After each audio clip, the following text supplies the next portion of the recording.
Well, welcome to another segment of the Newsroom. I'm Byron Tate, I'm editor of the Pine Bluff Commercial, and today we have Ryan Watley, CEO of Go Forward Pine Bluff, and of course Mayor Shirley Washington. Both of these individuals have been on the Newsroom before.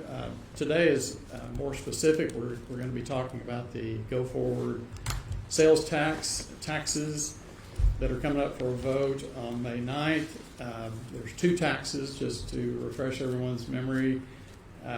One is a renewal of the Go Forward tax, a 5/8 cent tax that would sunset in another 7 years starting next year. And you all correct me if I'm wrong. And we have a 3/8 cent tax, which is devoted to, or will be devoted, if it's approved, to public safety.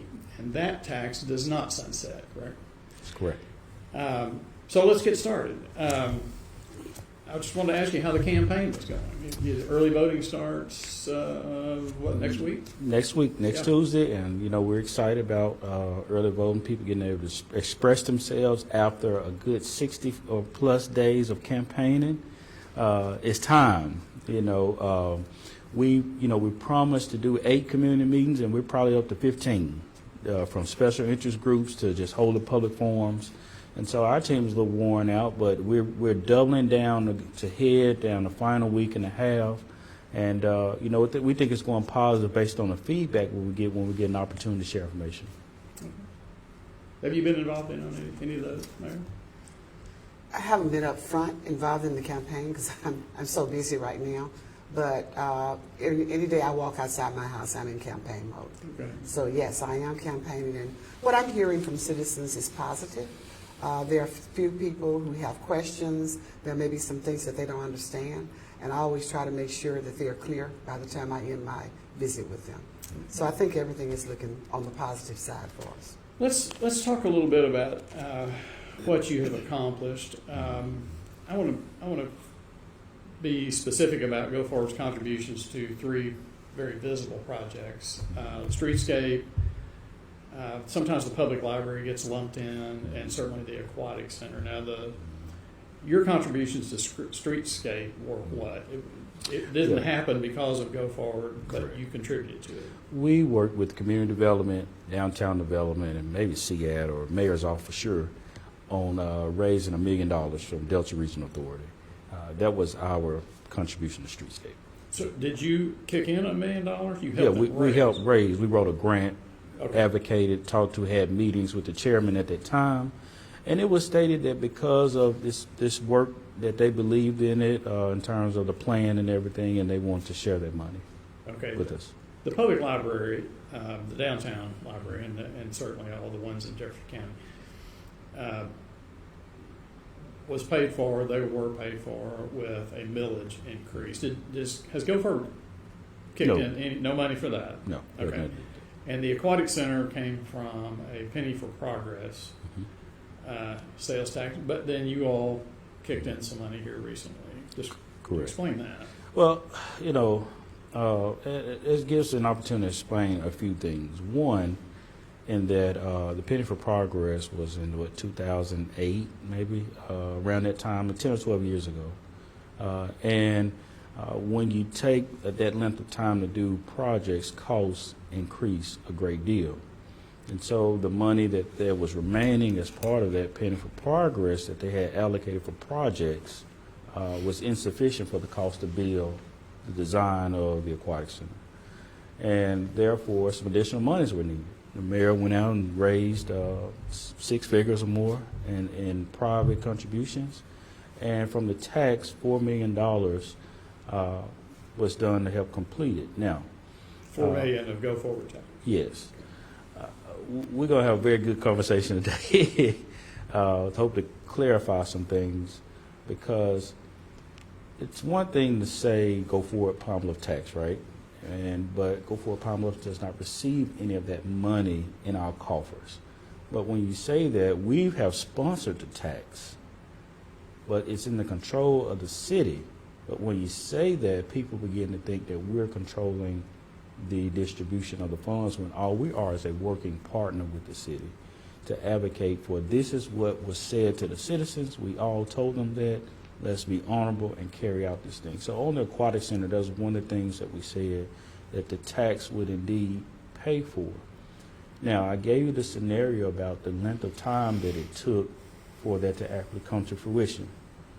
It's important to realize that if you don't have someone driving these projects daily, then that happens. City council's part-time, mayor does everything plus.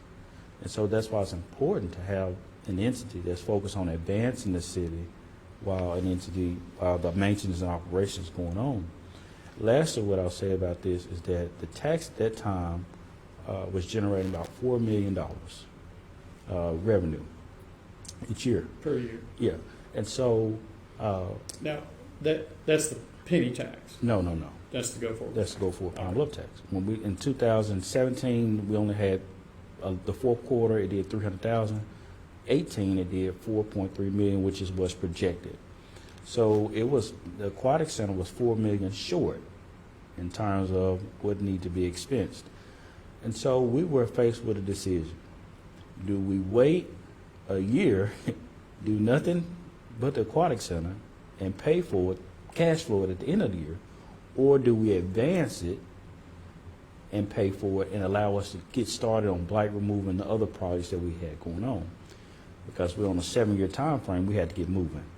Therefore, the loan, it's called Amendment 78 loan, is common practice. We advocated for that through the city council. They approved it, and now we're paying that loan back at a 3.5% rate. And we paid it down early and so forth, been very responsible with that. And so that's important for people to know because, again, think about it. We didn't have the luxury that the Penny for Progress had to wait 12 years to complete projects. We're in year 6, and people expect us to do even more than what we've done. So that's our strategy on that, and that's why we executed the way we did. How many years was Penny for Progress on the book? Oh, you're going to get into something. That's a tax that did not sunset. It did not sunset. It does not. It's still, people are still paying it. Okay. I'd heard that, but I also thought it had sunsetted. Yeah. So is there any progress coming from the Penny for Progress anymore? You have to, it's not doing any projects, but it's funding some things in the general fund from my The money, understanding. there were bonds issued as a result of that tax, and that money is continuing to pay those bonds, because some of those were like 30-year bonds. So if it was still in force and a penny, your tax raises 4-point-something million at 5/8 of a cent, and that's a 1 cent sales tax. Why wouldn't that have generated plenty of money to pay off the pool, the aquatic center? Because of the bond, it's so many bonds, I would imagine, but I can answer that because I wasn't a part of it. But if you took out 3 or 4 bonds and it's absorbing that each year, then that's why. That's my speculation, just going on what I know the bonded projects were. Also, it's important to remember that we only took out 1 bond to do the aquatic center, and everything else we cash flowed. That's because a lot of things we had, and so bonding allows you to get things done faster, Right. but you pay longer over the lifetime. Right. So that's important to know, also understand. So in the paper today, Pine Bluff Commercial Day, there's a story about urban renewal. They purchased 30-something properties or otherwise have acquired them. I guess some of them were donated. Some were probably philanthropic kind of transfers. But they have, but for the ones that there is an amount listed in Act Data Scout, it comes to like $1.28 million. In a conversation with Jimmy Dill, who is the chairman of Urban Renewal Agency, he said there had been no plus to the ledger since they started paying for those, since they started buying or acquiring those buildings. Can you look voters in the eye and say those acquisitions have been good for Pine Bluff? Yes. Here's why. You have to go back to what was taking place prior to acquisition.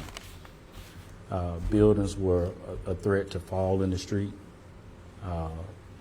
blight, again. In some cases, such as the Crown Motel, you had illicit activity, and the Plaza Hotel, which you're not even talking about there. But so control is phase one of the Go Forward Palmer plan. Controlling the landscape for redevelopment. We cannot do anything with that property unless the Urban Renewal Agency owns that property. And so what has to come to fruition is the redevelopment phase. And so 35 properties, I think you said about $1.2 million or so.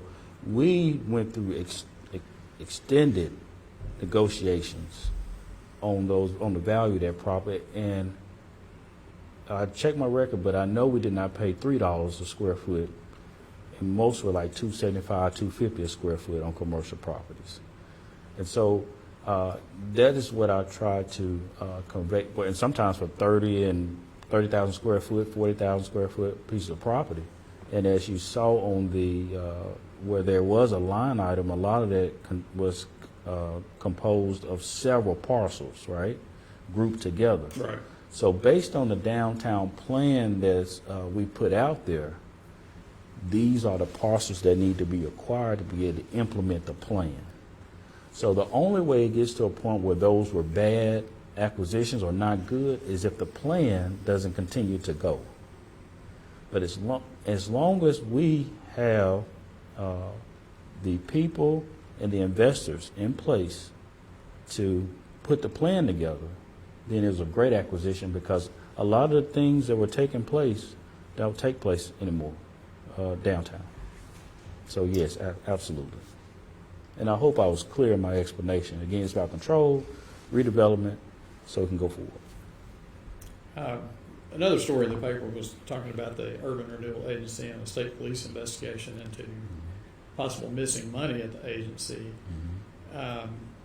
If assuming the state police comes back with finds some validity to that missing money, can you assure the public that its tax dollars are being properly protected? I mean, this is a small outfit. What can be done to shore that up? Well, I'm going to say something and let the mayor comment. One of the things is important that was missing from the article is that it was self-reported from the Urban Renewal Agency, the director. And so when you're dealing with people with high integrity, they find things and they report it. So the transparency was there, and it was reported in around July of 2022, reported to the state police or auditors or whoever, and also told to the city council at that time. And so that's the assurance that people can go back and look in the minutes, and when the investigation comes out, whatever is found, the question can be asked, so when did you learn of this, and how did you learn of this? And they'll find out that this was self-reported. So that's the assurance of the people that you're dealing with, the leadership that you have in place. We're doing things the right way. Mayor, you got any comment on that? You know, I'm very proud of the leadership that we have over in Urban Renewal at this time, because as soon as anything or they suspected something inappropriate was taking place, they brought it directly to me, and we did our little research, and then we turned it over to the prosecutor immediately. And so they started that investigation. There's not a lot that we can say about that now because it's still an ongoing investigation, and the prosecutor, as well as the state police, has told me to hold all comments until they release all their findings. I think they're coming to a near head on that. I don't know exactly where they are. I do know that some of the facts have been released, but not all, and they've asked us to just really wait until all facts have been released by the state police. So we're going to always be transparent. If there's something going on that we suspect, we're going to address it immediately, which is what we always do. And these things can happen, you know, in any agency, any entity. It happens in banks, it happens in universities, and I think what you do is make sure you're straightforward, you're as transparent as you can be, and make sure the investigation is quick as far as turning it over for investigation. Yeah, and you know, if it comes back that something did happen, we're going to advocate for 100% prosecution to the fullest extent. That's how people know they can trust what we're doing. Okay. Do you think this will hurt your voter confidence? You know, I don't think it's a coincidence that it came out now. I'll say that. When it's been talked about in the past, it's not a story done on because there's really not much you can say. If someone's on the fence and they already have some mistrust in their heart, it may hurt. But also, people have to understand where we are in terms of 4 days from early voting. This comes out. It's old news to a lot of the community. They've been talking about it. We would have done a press conference if we could have. We were told not to at that time. And so it may. I want to circle back to, well, we talked about the Aquatic Center and the penny for progress. Why is something like a penny for progress not preferable to the go forward sponsored tax? The tax had on the ballot precisely what it would be used for. It was very simple. The ballot item spelled it out. Voters knew exactly what they were getting. Why is that a tax? Why is that go forward sponsored tax, which is just a general revenue tax, preferable to something more precise? Yeah, that's a very good question.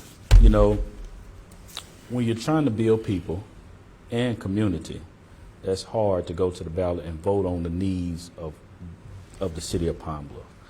That penny for progress tax, it dealt with fire stations and I think the dog shelter or the animal shelter, many things like that that were public infrastructure pieces. This is much different. Now, because we went through that cycle, given all the back and forth that we went with the council and things that we went through, okay, can we really try to narrow this down to, okay, we're going to fund the Urban Renewal Agency. Not saying what it's going to do, but that's still general. Fund parks, do festivals, do this. The ballot would be, very long.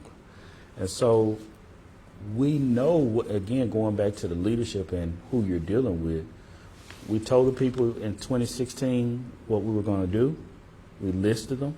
We said we needed this amount of money, and we're going to show the results. And that's what we're doing now, comparing what we said we were going to do, what we did, and how we used the money. So it's also about building trust. And it's sunsets. So the penny of progress did not sunset. So every 7 years, or whatever the life cycle this becomes in the future or whatever, we have to come back before the citizens and say, this is what we said we were going to do, this is what we did, and this is how we spent the money. And if we are transparent and truthful and continue to do that, the voters will continue to renew it because it's important. So it's about like a lot of this had to be figured out. I wasn't in on the front end, but when I came, I had to figure a lot of this out. A prime example is the ALICE program. It has in there about quality affordable housing in the plan, but that means a lot of different things, right? When people talk about affordable housing, not too many times it equates to home ownership, and that's the way that we took it, the direction we did. So how do you begin to put that on the ballot? Building people. So it's very cumbersome to do that, and you lock yourself in a situation where you really can address this dynamic situation that's going on in Pine Bluff. So the home ownership piece is really breaking down a systemic problem with property values, access to capital with loan to value for someone seeking homes and developing homes, and education too. And so you can't really put that on the ballot if you're going to do that. We need trusted people and out in front saying this is what we're going to do, this is the money we're going to do it, and we're going to show you that on the back end and ask you to continue to support it and invest. Let's talk a little about transparency. I think one of the, go forward, you've explained what go forward is, but it's taking the stand that doesn't have to abide by open meeting laws, FOI laws. So no one on the outside is invited to your board meetings. So from the perspective of some, you operate behind a curtain of secrecy. That's the way I've heard it described. And that aspect's probably what gets the most criticism. Go Forward has raised $30-something million since its existence. The tax, right? In tax dollars. and yet the public doesn't have a seat at the table. Again, can you look the public in the eye and tell them that's a good thing? Well, so I believe the question is a little, needs unwinding a little bit for some clarification. Because when we're in our board meetings, we don't have a vote on the tax dollars. We don't control them.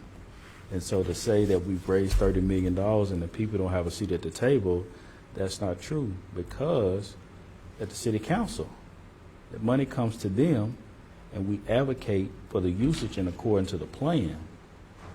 And so they do have a seat at the table through their elected officials that we're working together. So all we do is talk about, in our board members, talk about where we are in the plan, how we're doing recruiting investors, et cetera. And we're talking to our council members and the mayor saying, hey, this is how this comes together. And so they do have a seat at the table when they attend city council members. They can see the budgets each year. They're readily available. And we also give every expenditure that we do in terms of private funds, we post those. We want people to know the work that we're doing and the money we're spending. We're not trying to hide that. And our 990s are readily available. So I will actually repeat the question again, but the part where the money has been raised and they don't have a seat at the table, all the money is on the public side. And that's the misnomer or the narrative of miseducation that others put into the community, when the council can decide to vote any way on that money. Can they vote they can vote it up or down, but Up or down, or choose to do anything because of the can generality they of jump into the middle of your business and say, we don't like what you're doing here, but Yes. we like that? They absolutely can do that at any point. I don't think that's happened, has it? It happened like twice. One of the votes, and so that's also a very good question and explanation. And I actually brought something because I thought that might come up. But this here was a resolution passed outlining the public-private partnership. You know, about how everything works, and this was signed and agreed, passed by the council. Yeah. Well, it's just a resolution, so it don't have a lot of teeth. It's just kind of, this is the way we're going to operate. And throughout time, we had former Councilman Whitfield. He attempted to try to do some things or show the council that, hey, we can do what we want to with this money. We don't have to stick by that. And he was successful in a couple of times because he put the council in a position politically where you have to vote. If you're going to do that, you got to vote against public safety and things like that. Well, that's fine.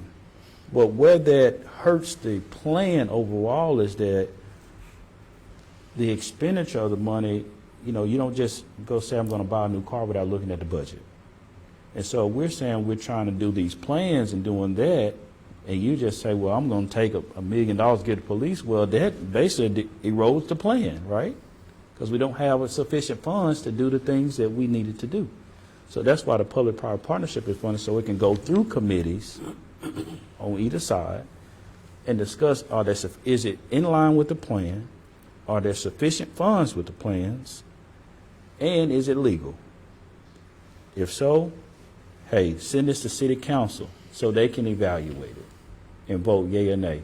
If anybody wants to do something, they take it through the public-private partnership. So those questions can be asked responsibly. And so some of those things had to be repealed, and then an actual ordinance was actually put in place about the public-private partnership to reinforce that administrative process.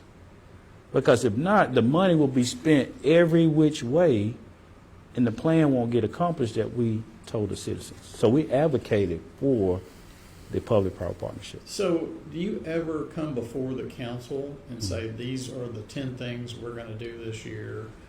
What do you think of them? Do they ever have like an opportunity in a public forum to pick and choose which ones? Maybe they don't like number 2.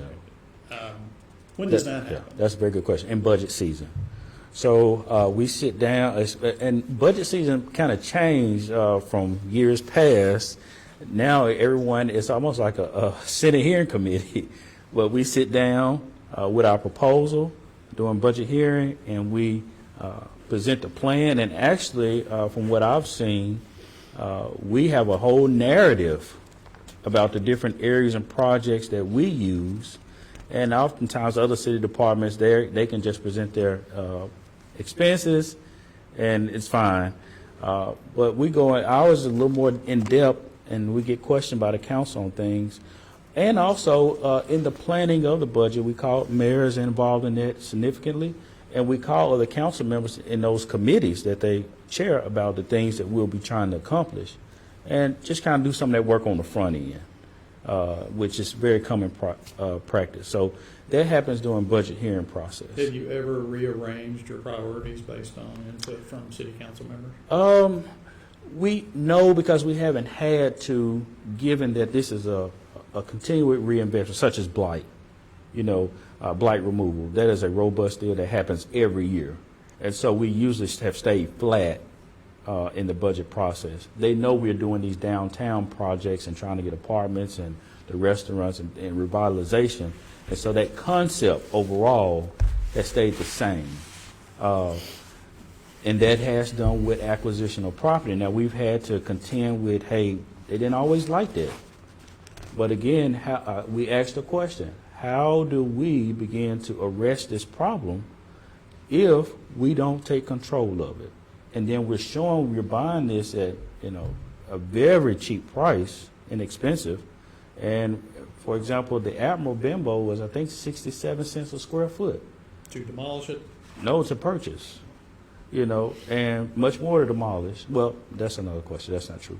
But in any case, that's a lot of the part they did not really like. But they understood majority that we got to go through this process of acquisition to redevelop. Because a lot of these people have been sitting on these properties for years and years and have no intent.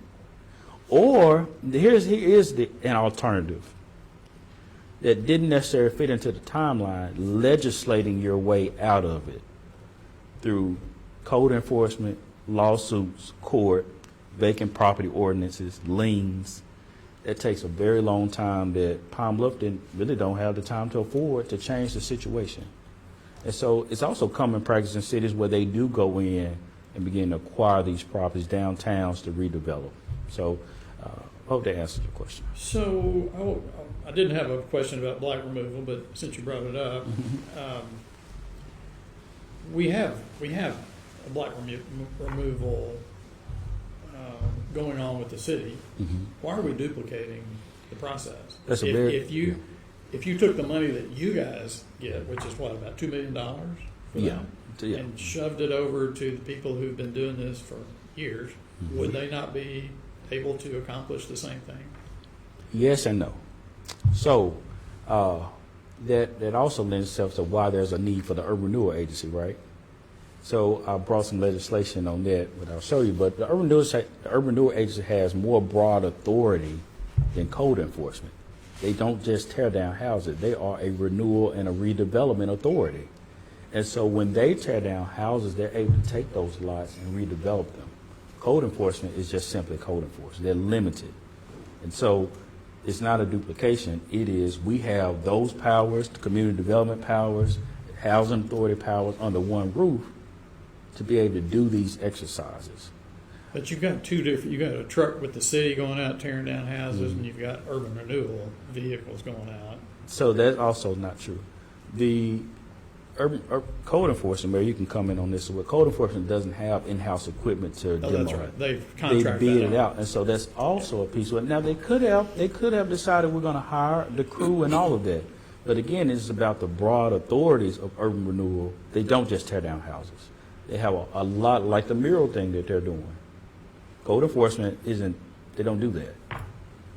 The acquisition of properties that we talked about, right? And investing in those properties. Code enforcement doesn't do that. So they could have went in and they could have demoed some of those buildings, reconstructed them, et cetera. So there's just, again, some miseducation about the broad authorities. But these were explained when urban renewal was put back in place. It's not new. So, if I can comment on that, one of the, I think, ways that urban renewal is helping to escalate the clearing of blight is that they're focusing on the urban renewal zone, which is between Olive and Hazel, and then between, I think it's 16th or 17th Street, all the way over to 34. I believe It's actually broader than that, Mayor. We just, but, that's what but we we're just started. going to look at that core area right now. So when we look at that core area, they're tearing down as many houses as are condemned as they can get to, whereas code enforcement is using a 911, a 111 rule. So they tear down one house in one block in 1 year. So to Because of asbestos. That's right. because of asbestos, they're Possible not testing. asbestos. And they're testing every house. So it makes for a more concentrated area to revitalize. So now that they've torn down a number of houses, up what 100 and so houses in that core area, now we're able to go out and find investors to come in and rebuild, to do the infill, to build those communities. It's taken time to clear the number of lots that they have. One of the reasons I think building right now has been so slow and that has put somewhat of a halt on things is during the pandemic, the cost of building went up. So as a result of that, most of your contractors haven't been building. But now the interest is coming back on board. Cost of building is coming down. You know, COVID is pretty much put to rest and things are beginning to return to normal. And I think we'll see the building benefits of what urban renewal has done in those core, in that basic core area, what I call the core heart of Pine Bluff, to revitalize that area. So when you all tear down a house, you still have, somebody still owns the land. Correct. So how do you end up with that? You said you're able to, as the urban renewal agency, you're able to develop that, but you still have to Yes, pay sir. that owner. Yes, sir. So that's a very good question. You want to go through that? You know, true transformation will be when we complete the process of remediating an eyesore and reconstructing on that site a new home or that becoming productive use. So we have to go through the process of so we partner with code enforcement on this as well. They go out and tag the houses in the area for urban renewal, and urban renewal comes behind and executes. Code enforcement then files the lien because they were the one who put the tag out. So once that lien is filed, then a judgment can be placed on that lien where either they pay the money back, and in the case they don't, we have to be more aggressive about foreclosing on that property, be able to make it productive use. We have not went through that full cycle yet, but we are filing the liens now. And so we take a major step because it's not a gift. The citizens are not they're not paying for this and say, here's a free gift, because someone can take that lot and then build them a new house on it, right? If we don't go through this entire process. And so as part of what we're telling the citizens now, we've actually been trying to do this currently, is a dedicated legal rep that does nothing but this, because it is such a big problem in Pine Bluff. Deal with abandoned properties and liens and foreclosing, auctioning the property off, or development agreements for new construction. That's very important, and that's going to have to be escalated, and that's why you got to have dedicated personnel to doing it. When code enforcement bids out the tearing down of a structure, they're looking for the lowest bid, Yes. right? Mm-hmm. When you guys tear it down, you just send them a bill. Yep. And I've heard that there's quite some difference between the cost if the city does it or if you do it. So that's a good question. It's even less a cost if the property owner does it themselves. Well, sure. And so the reason why it costs more, because we do everything by the regulations. That we're going to test that house for asbestos. That's a cost. If there is asbestos, we're going to abate it. Dumping asbestos is higher, so that's a cost. And then we're going to come back and tear the house down. But they're under the same scrutiny, right? So code enforcement? Yeah. No. When they do the 111 rule, like the mayor said, they don't test for asbestos. But we're in such a You do. Yeah, we're in a concentrated area. There are some instances that we hope to get to. There are 15 houses on one street, one road on both sides that need to be gone. So we cannot put just tear those houses down and let's say all of them has asbestos in them, that's dangerous, right? So that's why they can do one block here. We are trying to do a concentrated area, like the mayor said, to go back in and redevelop that area. Why not bid that job out to local folks and put some people to work, like code enforcement does? Very good question. Because we have an enormous problem with blight, which we did the math on it, and that it was cheaper for us to do it in-house and we would be able to get more houses raised than to contract them each on individually out and stop put a dent in them, because we only have a limited set amount of money, right? And so we contract them out. Yeah, people go to work, but it's not necessarily the job to put people to work with this mission, with that particular deal. It's to remediate the blight. That's the goal. And how we do that in the most efficient way in terms of time and money, because we only got 7 years to show progress, right? Well, or maybe 14. Yeah, and so procuring that, the bids, going through them, all that takes time, right? And then you still have to go to ADQ, and then if you're still doing it in a concentrated area, those will have to be abated. So you would not be able to use the 1-1 rule even if you bid it out, because it's a concentrated area. So, I mean, that was one of the first things we did, establish this robust system. And, people across the country, we went to a vacant property conference in Chicago, and we were telling people about what we were doing, and they were admiring our process, even at the municipal league. They're admiring, because cities across America are dealing with this. And so that was the first thing we did. Now, liken it to this. You can't cut my own yard cheaper than me if I have a lumber war. If I got to pay you to come over and cut my yard, and I got a lawnmower sitting, I'm always going to pay more. If I got my own infrastructure, and the amount of homes, over 500, is probably more now in Palm Bluff, that have to be dealt with, was substantial enough to acquire the equipment and pay the salaries of a person or three every day. That's all they do. Versus, we're going to pay a person $10,000 here to do this house, $6,000 here, $7,000, and go on and on and on. We only do 10 houses potentially at $75,000. When we've now hired that personnel, got them on salary every year, that cost is set unless we give them raises, and they deal with the houses. So I think Ms. Griffin told me you all had done 108? 175. 108. Yeah, and counting, know. Hey, but here's the deal. Let me show you how big the problem is, not to interrupt you. I told a lady that the other day, and she said, where? I said, well, ma'am, now you understand the big problem that we have. For me to can show you on a map, and you can see 175 vacant lots, and you don't even notice it. All you're seeing is vacant homes and things.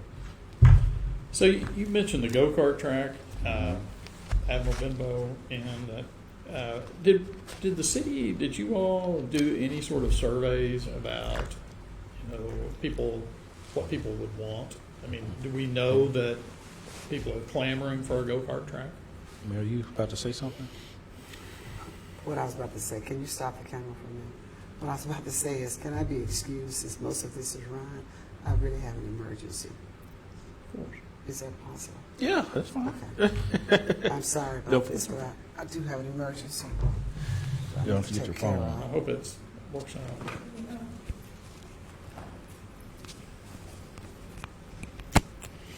And we'll get together. I'm sorry. Share anything up here. Sorry about that.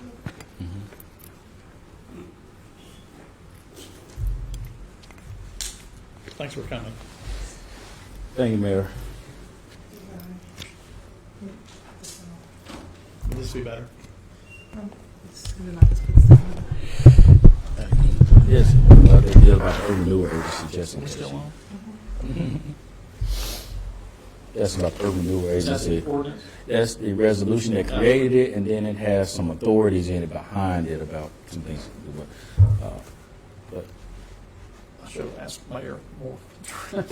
Just- What? Should ask her question first, but she said she got the.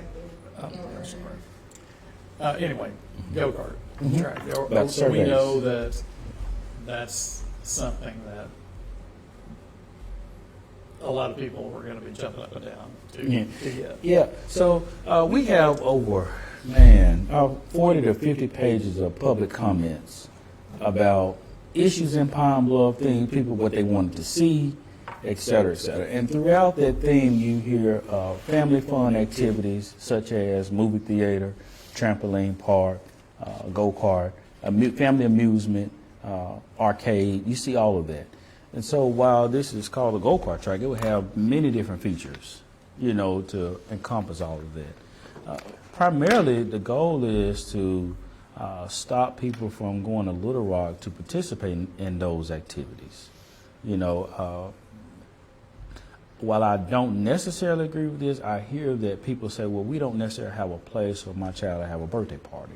Because you do have Thunder Lanes, especially now you do have skating ring. You did the aquatic center. You got the aquatic center. So, but I understand the sentiment in that, hey, Little Rock is offering some things that are a little more attractive and innovative with the trampoline parks and all this stuff. And so we have the public comments, and we'll show you those, again, a huge stack.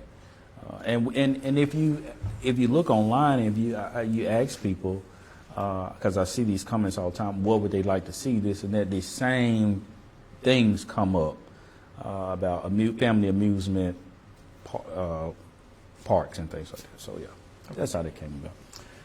So, Jimmy Cunningham, tourism director at A&P and the director of the Delta Room and Bayous Cultural District, asked the city for, I think it was around $2 million.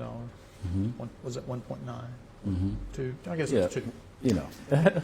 The council was excited to do that. They listened to his proposal. A lot of people were cheering for that.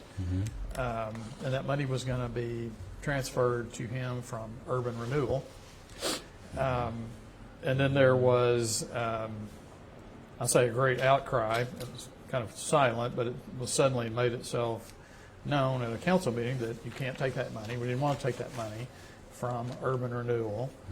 But then a few short weeks later, there was a need for $3 million in earnest money for the Marriott Hotel project, and the money quickly came from Urban Renewal. Why was that money not available for Mr. Cunningham, but suddenly was for the hotel? And I want to add that the taking of that money from Urban Renewal did not sit well with some of the Urban Renewal folks, from what I understand. The taking the $2 million or the $3 million? The $2 million that didn't happen for Mr. Cunningham, but the $3 million that they weighed in and said, give us $3 million. We need that for the hotel. So you're saying that did not sit well? The $3 Yeah, did not sit well. did not sit well. Okay. Yeah. So because they got their own stuff to do. so let's see how we unravel this on the. So what's the question then? Oh, you said, why did one happen and not the other? So as my understanding, it's not that it did not happen. It was a matter of the council is saying, why are we transferring $2 million today when you can't spend it today? Similar to some of the things Go Forward Pine Bluff has ran into, that it takes time until you actually spend some money on the projects. Well, that was the argument to give him the money, because you all have money sitting in your bank account. Correct. Waiting for projects. Correct. What's the sin in giving him the money? Because on the argument that he's not ready to sign checks for $2 million. Well, we are. You see, so the projects that we have are under contract. Case in point, you talked about the hotel, right? There was a term sheet sitting on the table, even though that's not the project we're talking about, but there was a term sheet sitting on the table. They either had to be agreed to or not, or the hotel was not going to be financed. So that money was needed to be spent, right? Now, you come back to the 6 and Main project, which we have been working on. You can go back and look through the records, but I think in 2019, when we first did the first presentation at the library, when we got a grant and we went through design, procurement, all of that, and here it is 2022, and COVID messed some things up in there, but here at 2022, when we're saying, hey, this is under contract with architects and engineers, that money is sitting in the bank because the project is imminent. So if you do that, we've signed this contract, we don't have sufficient funds to do the project.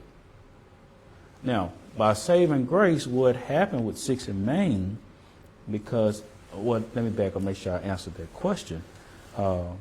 So it's a timing thing, but it also reflects the importance of the public-private partnership, because the money was not saying, Mr. Cunningham, the council never said, we're not going to do your project. They did not say that.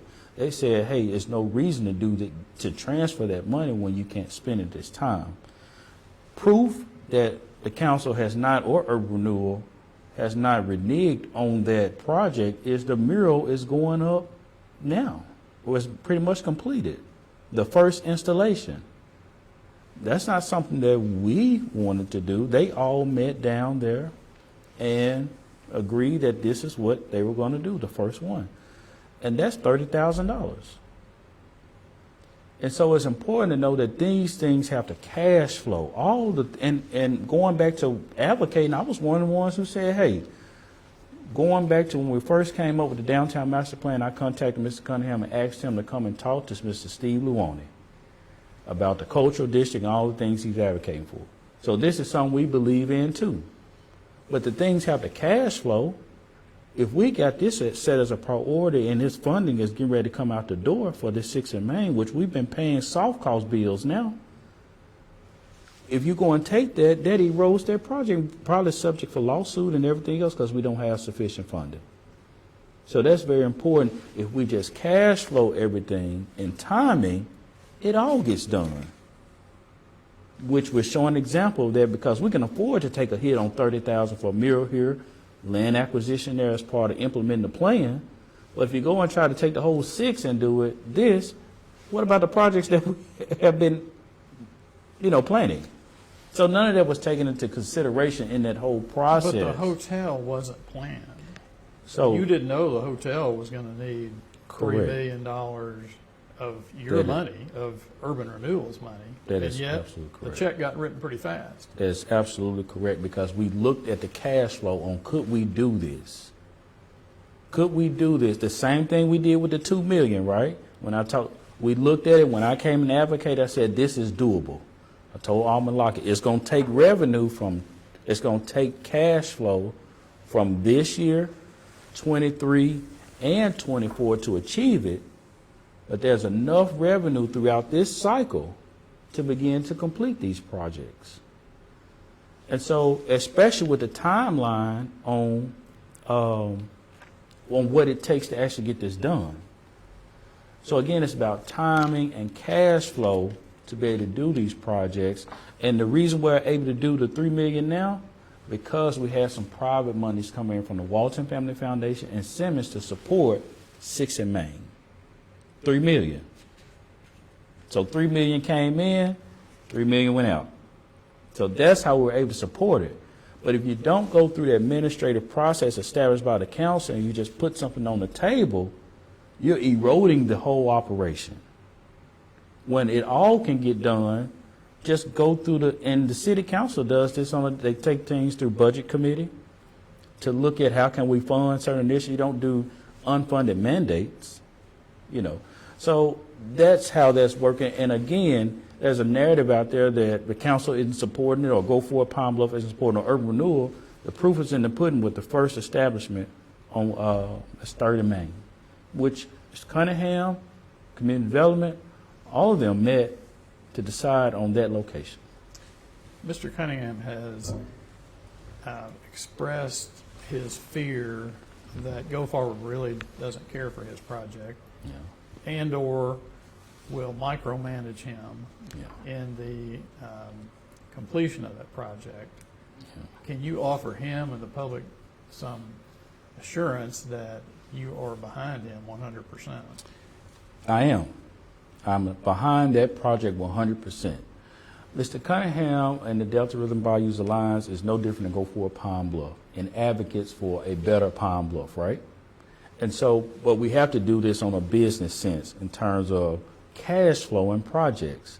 If we've been working on 3 and 4 deals for a year and a half, and we're just not starting now, we can do it all, but let's cash flow them. Let's do them at the appropriate time to appropriate the money. Also, case in point, as I stated earlier, I invited Mr. Cunningham down so he can get his project and his influence in the culture piece into our downtown master plan. I know nothing about any of that stuff and don't pretend to know anything. And again, that's why, in good faith and credit, Ms. Griffin and all of them met down, and that first mural is completed. So that should be confidence there, and we didn't decide on what was going to be there. That was all them, and that's the way it will continue to be in the council. But I believe there is the council ultimately can decide what goes on these walls. I guess on public buildings. I believe that's what the legislation or something that's happened there. There was a lot to do with all of that. But again, it wants to micromanage. We think that it's a good project for Pine Bluff. It will lift it aesthetically, but it's not the only thing that must take place. All these things must work together for good. I should make a note that the mayor had to step away.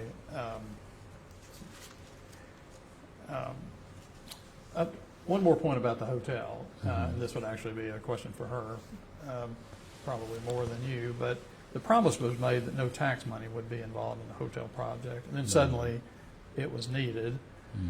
I remember Glenn Brown Sr. just called it a lie. We've been lied to. Do you know why suddenly $3 million was needed? Yeah, I believe I can only say I know why $3 million was needed, but I believe why that was set on the front end by maybe one of the developers.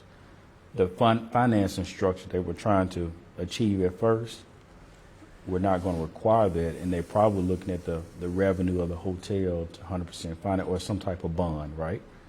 But that, again, it's important for the public to know. We acquired that hotel in 18, I believe, 18, early 19. Since that day, we've been working on... For $1 million? Yeah. That you all paid? Yes. From that day, we've been working on this. What you're talking about, Marriott. So that's 4 or 5 years. Working on appraisals, a structure, market studies, etc. And, you talk about $1 million, it appraised for that. But even more so was the $1 million worth someone having that structure across the street and they're renting $45 a night rooms. We know what that brings. Had been a lot of crime over there across the street from your $12 million aquatic center now, where the mayor receives dignitaries, and you got this across the street that's basically making the convention center go defunct. So it was $1 million worth it. But they had a deal on the table, maybe in the Hollingsworth administration, for $500,000. Decided to decline on it. It deteriorated more, or the activity picked up more, and here we are. So you can look at it as we paid $1 million for that, or you can look at that's the cost of redeveloping this area. And now for the first time, and I'm going to get back to the question about the $3 million, for the first time in this partnership between the convention center and the hotel, you have the same owner. It was always two different parties, and they didn't always agree on, hey, I'm bringing this convention in, will you give them a unique room rate so we can secure the convention? there was always, or sometimes the city then wouldn't allow people to park on their parking lot. So for once, we have a convention center and hotel complex that is working together, can be leveraged for the best opportunity to recruit conventions and things in here. Okay, so that's all of that. But why was the $3 million needed? The financing structure. This financing structure, Palm Bluff is not the strongest market for a private developer to come in and say, hey, I'm going to take a risk in putting this in downtown. I believe in it. It's not the strongest market for that. It's not the strongest market for a lot of things, which is why we have the taxes or the subsidy to build it back up. And so, therefore, these gentlemen, which I applaud them, and I thank God for the work that they've been able to do, were able to go out and get an SBA lender as well as a USDA guarantee. And so when you, SBA lender for hotels, they specialize in this, is backed by a USDA guarantee, or at least the application is going up, but they've had conversation that says this looks favorable. Right. Absent that, this would not have happened, and the $3 million would not have been needed. So it's about the financing structure that says, hey, we found someone that's issued us this term sheet at this rate with a guarantee on it. You guys got this money, this can happen. That's why the $3 million was needed. And so the other course of action was to do nothing and end up in the same space, you know. And that's what I talk to with people all the time is that, okay, if you don't like this approach, what's the alternative? Because the third of doing nothing is not an option. And as you see, the hotel is in very bad condition right now. You can you got a nice view in that room on the third floor if you want to look out and stay. But it's in very, and so absent this move, we would have been in a situation where we just got to tear it down and sit there, no financial structure. So that's very important about conducting the business. But again, these conversations have been happening at the city council for over a year and a half too. And trying to structure, so even the public facilities board came in just 3 or 4, maybe 6 months ago. That was that because we got to a point where, hey, to be able to do this, we need a public facilities board.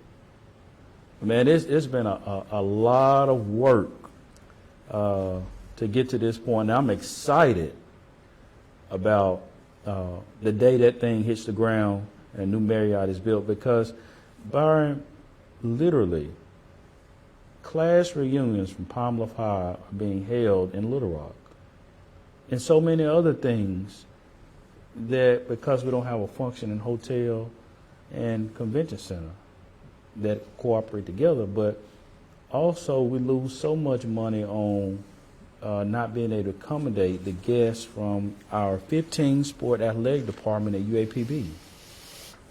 They bring those most of the time, well, all the time, the football teams that come in, they want a full service hotel.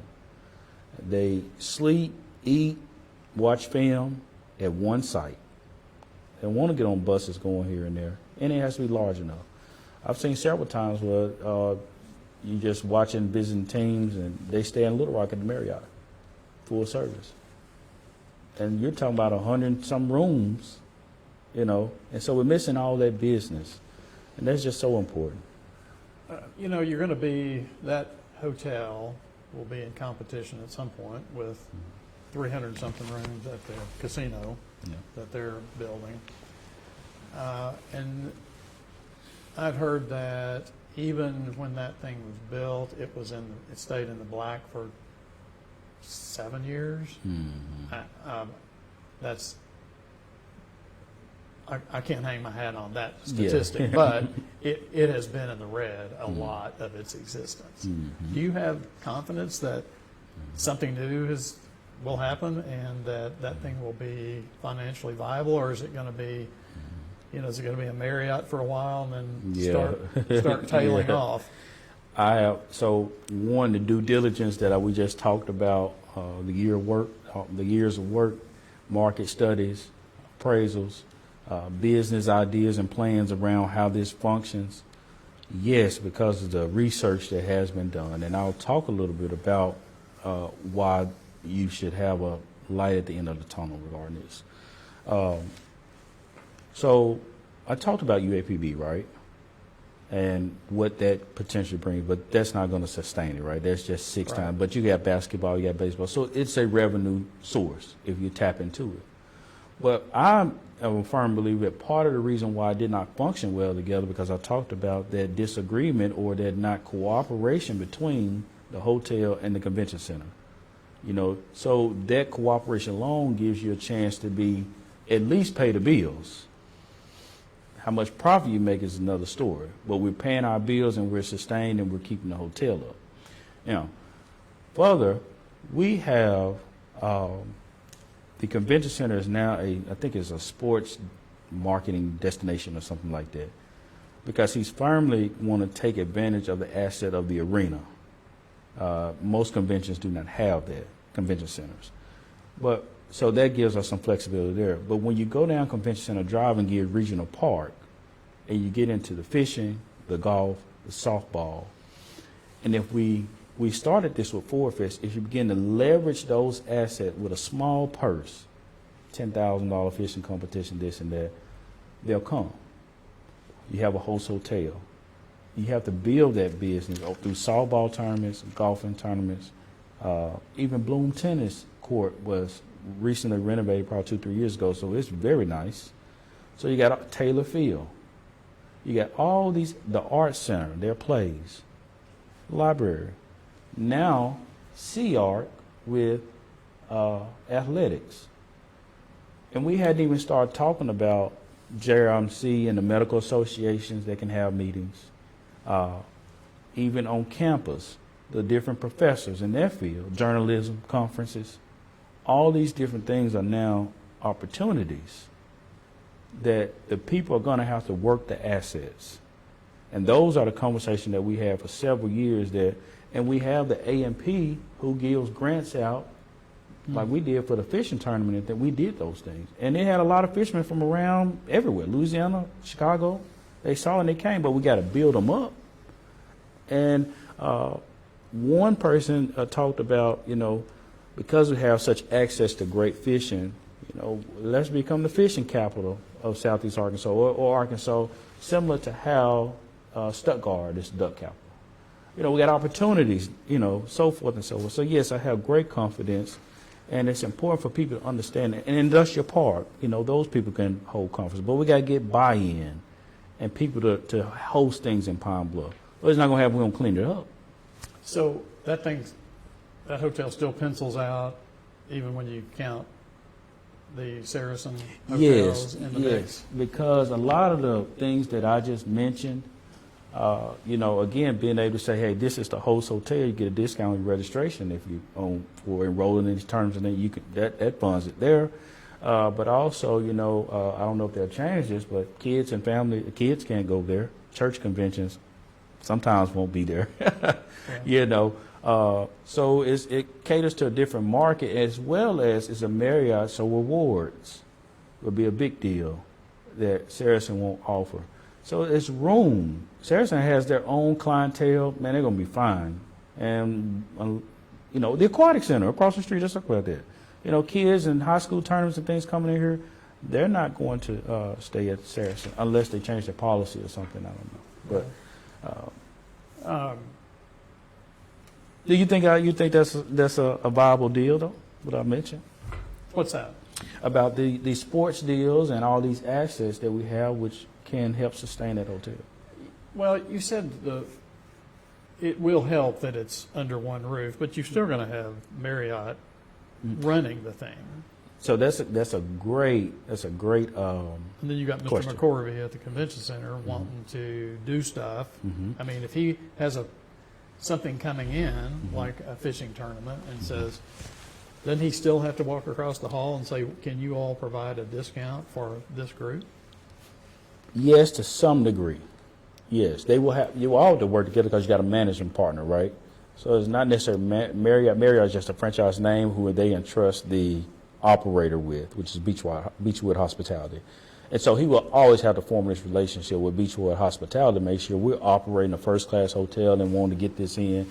But the good thing about that is that Beechwood Hospitality is on a circuit for many different conferences and things throughout Arkansas and beyond, so they also can help drive traffic to Pine Bluff, which is something they mentioned in the deal. But most important, regardless of what I think or the vision and all of that, the market study, the bank, and all these things coming on the table, they would not be doing this unless they felt this was feasible. They're talking about $17 million. They would not invest, even with the guarantee. They still got to outlay that cash. You know, they would not do that. The guarantee being, From the USDA, on the loan, yeah. None of these things would happen if they didn't believe in Pine Bluff. So the people who writing the checks believe it. I hope that we believe it, you know. But all those things that I talked about have to work. They have to work together.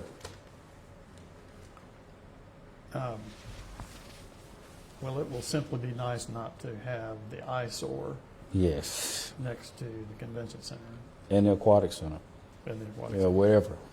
So, Ivan Whitfield, not a fan of you and yours, but when he was on the council, he claimed that the Go Forward Board had become secondary to what he calls City Council number 2, and that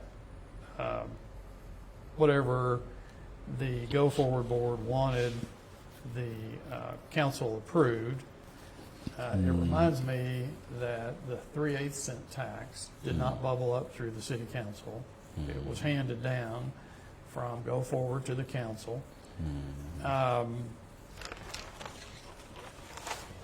Is the Go Forward Board more powerful than the city council? Of course not. That's rhetoric, you know, him saying those things, because, again, the times that he was able to get the council to vote on doing some things that he wanted to do, they voted on it. And Go Forward Pine Bluff doesn't have a vote on anything. So how can we be more powerful? What we're Well, doing, I mean, the Go Forward interests have got rid of Ivan Whitfield through the ballot box. That's all fair in love and politics. So it's a favorable situation. or did he get rid of himself?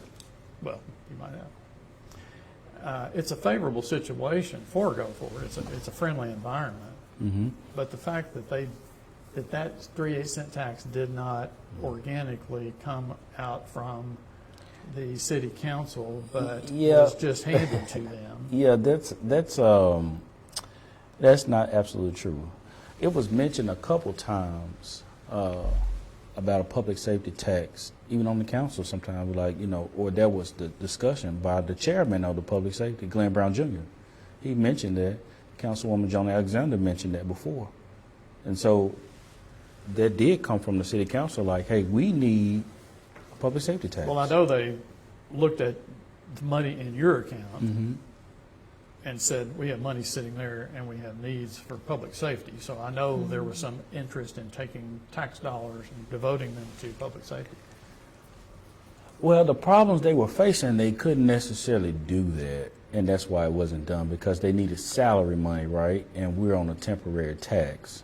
So while maybe I never heard them look at it that way, maybe for different projects, but they couldn't do that for public safety.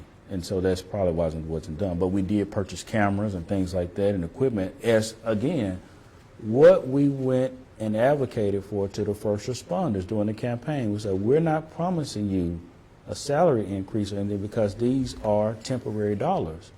I said, our approach is that you will get that from an increase in the general fund. And we weren't talking about the casino at the time because we didn't know, but hey, an increase in the general fund, therefore those dollars can flow down to have increased. That whole process with police salaries and things got very politicized. Like I said, the council was backed into a corner sometime, and it seemed like no matter what they did, it didn't seem to, you know, meet the bill, you know, in terms of we're going to give you a raise here, 15% and a bonus. Still, we're coming back, you know, and say, hey, you can only afford so much. And so that is not necessarily true because Brown Jr. was the one as the chair. And again, it's the spirit of, hey, Nobody's telling anybody what to do. What's wrong with the idea and the fact that we're working together? And you say a friendly environment, that's absolutely right, and that we can pass our case statement or the case statement for Pine Bluff across to the council and say, how are we going to address these issues and have an open conversation about them? Versus they're not being, the issues not being entertained because we're in the room. That's very important. So in this environment that we have now, we're able to openly discuss the issues and the plans to try to address them. Now, some people say, well, why are you all discussing anything with City Council? Because we live here, we operate businesses here, we educate our children here. And so just like we can advocate for anything, so can everybody else. And they have. You've seen the group, I can't remember, but Ms. Seals and Representative Flowers, they had the whole crime thing, right? They had the whole crime survey going around collecting all this information. Right. They were advocating. It's no different than what we do, and they were supposed to present a plan to council. Now, that I don't think they've gotten to that part yet, but it's no different. So they're not more powerful than, there's common public advocacy. Same thing we're doing here. We just have a working relationship with the council because also we've raised a significant amount of private dollars that's helping fund education and other things that the tax cannot do. Also, as I continue to tell people, we're free labor for the city.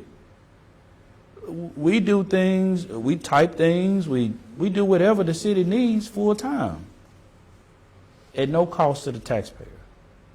So while some people, while it's unorthodox to see those type of things, that also highlights the problem of the city and where it had gotten to that it dictated this type of investment or demanded this type of investment for a nonprofit to be formed to help push the city.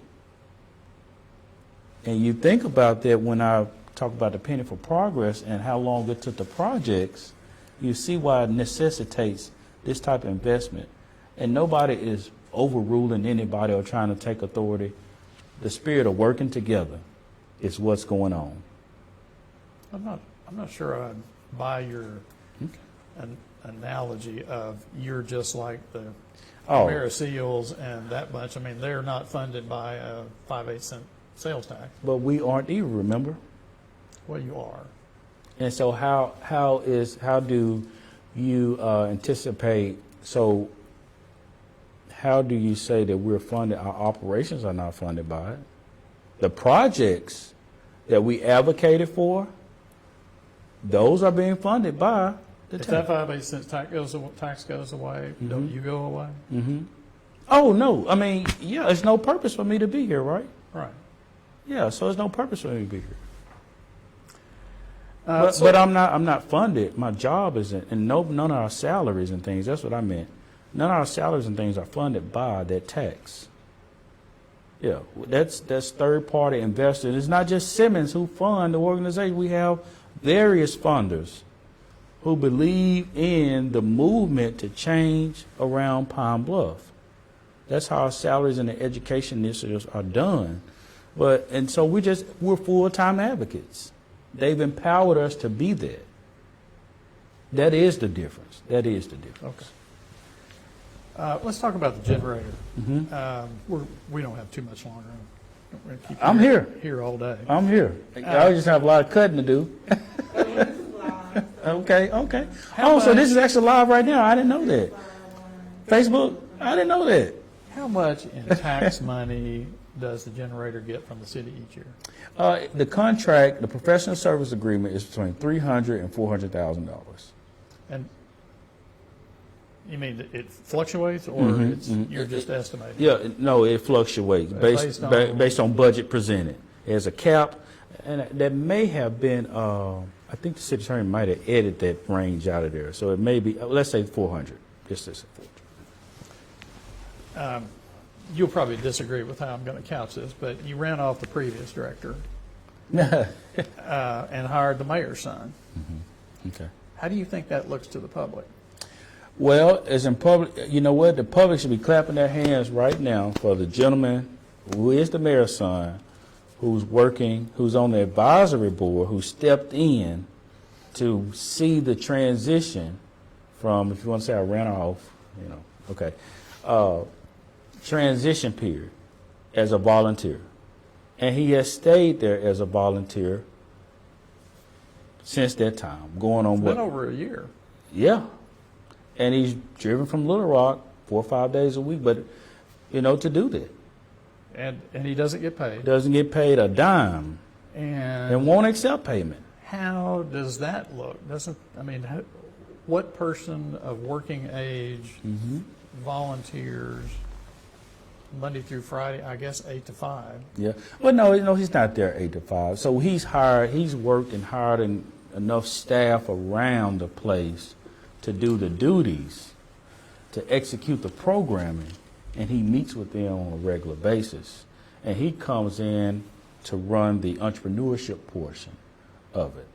And regardless of how it looks, those are feelings and emotions. We're dealing with the facts of this man has been a volunteer because he cares about his community, and he's in a financial position to do so.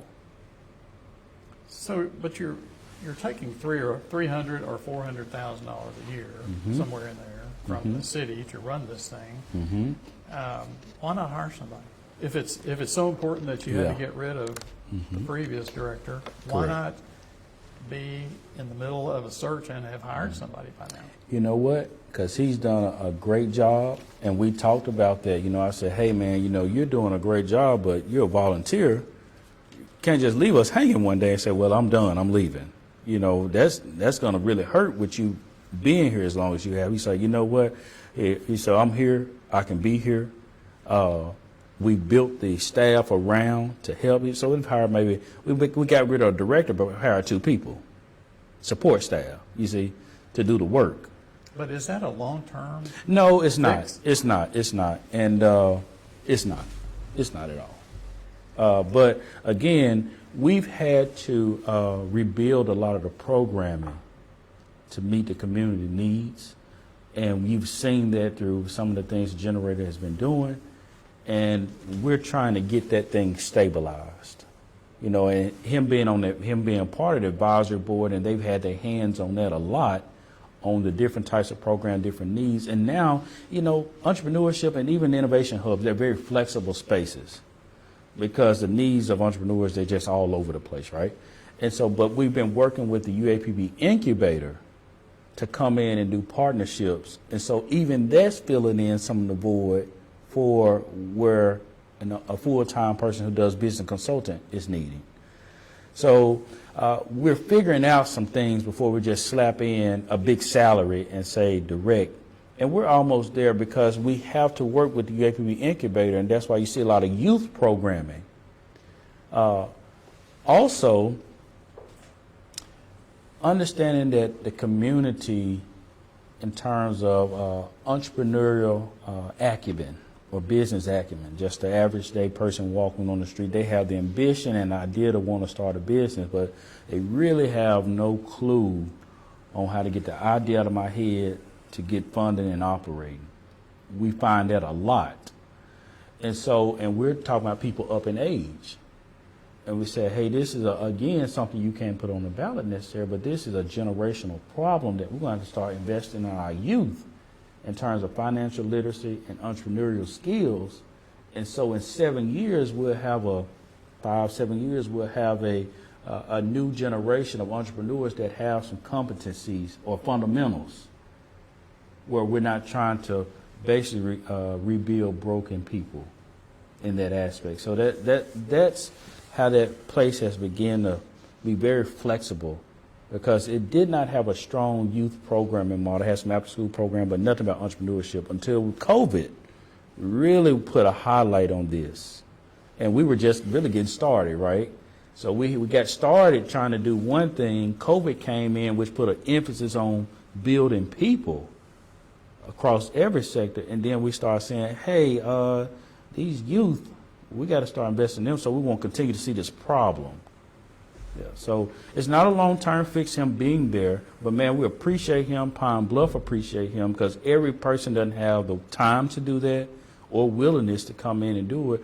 But you know, Arts and Science Center have seen amazing volunteers as well over the years. But most of the times, like you said, they're not of working age, and so I don't care how it looks. The fact is, I appreciate that young man, and Pine Bluff should, because of the way he's impacted already businesses and children in the community.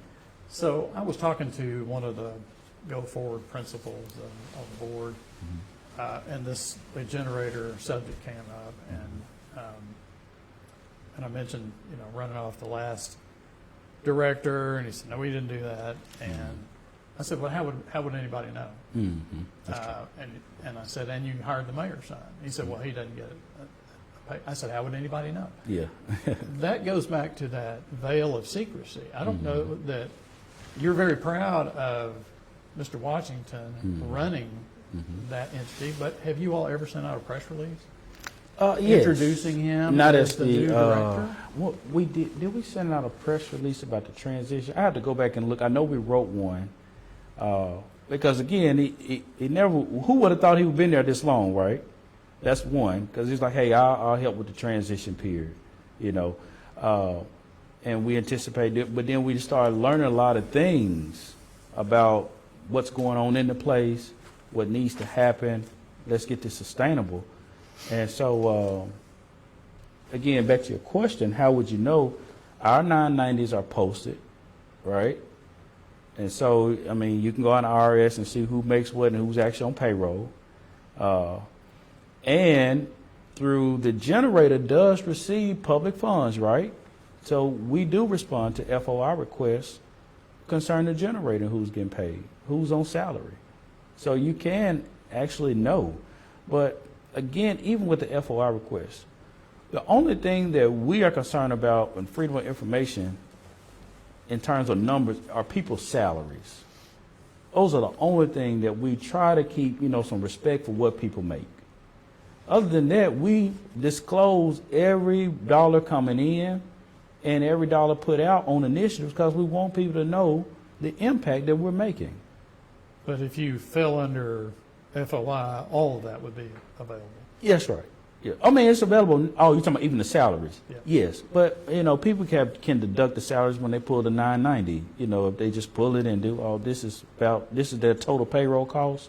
Well, you can imagine who's making what.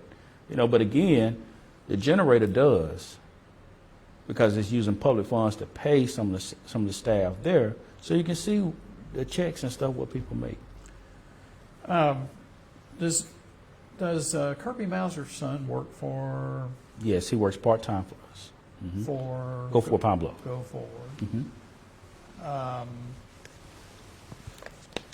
I saw him at one meeting.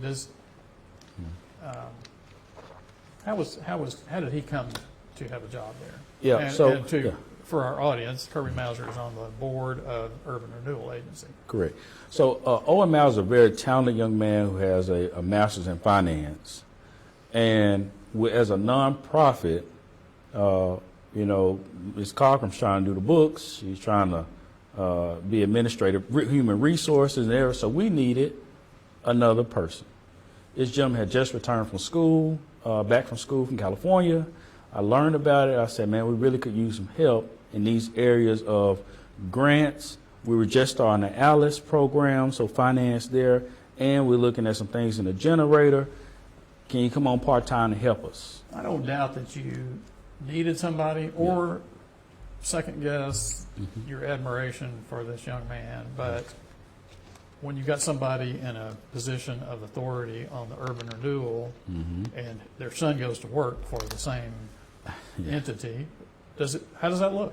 So Did you do a search? Yeah, so again, two separate entities, right? Two separate entities, but connected at the... We are connected. Yeah. I'll give you that. We are connected because a majority of the initiatives are housed on the Go For Pine Bluff. I mean, on the urban renewal from the public side. No, that's the beauty of the public-private partnership. When we have to procure things, we do. When we have to search, we do. When we can tap a talent that's right there in our face to continue doing the business at hand that we are desperately in need of because we're falling behind on stuff, we're able to do it. And so hey, he lives in Pine Bluff, he works in Pine Bluff, and believes in Pine Bluff. So, and he has the talent. I didn't just give someone, so it'd be different, the questions that you have on how it looked like I just gave someone a job because his dad works over there or is on the board. Appearance is everything. Yeah, but the facts are the matter of this man has a very capable resume for the needs that we had at the time. Had just got back from school, and I'm like, initially this gentleman was trying to go back to California. I learned he was just sitting at the house. I'm like, man, hey, if he's not doing it, he can come up here and help us. So that's how that unfolded. But again, I think that, when we begin to not necessarily ask questions, because you're probably asking based on something you heard or from information you found out, that mindset is not going to take Pine Bluff very far. The fact that even those type of narratives, it's not going to take Pine Bluff far. And we have to get past those types of things, because guess what Kirby Mauser is? He's a donor to the city. They gave that lot. He's a volunteer on the Urban Renewal Board. He doesn't get paid. So this spirit, you know what? And, something said about me. I got this job because I was volunteering. I volunteered for over a year on the campaign, on the plan, and I did a big research component or presentation regarding the economic development pillar about some stuff. I can't even remember what it was, but did that. I actually ended up leaving for I think 3 or 4 months doing a sabbatical in Nebraska with my job. I came back, the campaign was in motion, and I volunteered to be on the campaign and have some ideas how this could really be beneficial to get passed. And Mr. May said, one day asked me, we're thinking about, would you like to lead this? And I asked, well, why not this person? They've been working, as a head on the steering committee. It's like, oh, that person's obligated, can do this. And so I had to think about it, everything I had going on. But I started as a volunteer. So volunteerism is the mindset that will change a community. And one thing about Mr. Washington, he worked at, I can't think of the company before he went into entrepreneurship. But he was working at a bank, I believe. Did he have a real estate company? Yeah, now. But, and a general contractor. But he was working at a bank, I believe, and someone was having some issues his friend was having some issues at a company. I think it's, it'll come to me. But anyway, at a major company. And he began to say, man, I'll come up there in the evenings or whatever and help you straighten this out. And he helped straighten it out so much, the big guys asked, who did this work? And it took him probably double or triple his salary because they said, we want to hire you. And he worked there for a period of time. And he said, God wants me to do something else. He walked off that job and started his real estate and general contracting company. So amazing talent, a Pine Bluff zebra, a red zebra. That's what zebras do. A lot of the people that are saying these types of things, they're not zebras. They don't believe in Pine Bluff. Zebras volunteer and make a difference. That's the same speech I gave to the Pine Bluff High football. You see how Coach Williams is, that's what zebras do. And so that's why people can't understand the perception that they have, because they're not zebras. They wouldn't do that, but we do that. Are you disparaging Cardinals and No. Wildcats? But I'm just saying, or they're not from Pine Bluff, period. If you think about the people who are saying these types, they're not from Pine Bluff, so they don't understand it. They have to grow up in Pine Bluff and be a part of something as great as Pine Bluff is, was, and can be, to figure out why would a person volunteer for a year? Or Ryan doing this for Pine Bluff because he's making all this money. I'm making more money because I do a job that pays what the salary is. But more so, I've also started a business that I would like to be doing full time. It probably could make more money and less headache. Right. You know, we're talking about transport, but I believe in Pine Bluff, and I'm thankful for the job I have. I decided to leave all my education I was doing and all that. I left it. I was on track. I had got into some very exclusive NCAA athletic administration things and fundraising things that they only pick like 15 out of the nation every year. Got into 2 of those. And, you know, so I had made some contacts and they knew who I was. So I left all that behind. The primary reason I had to pray and think about it, but to work with Mr. May.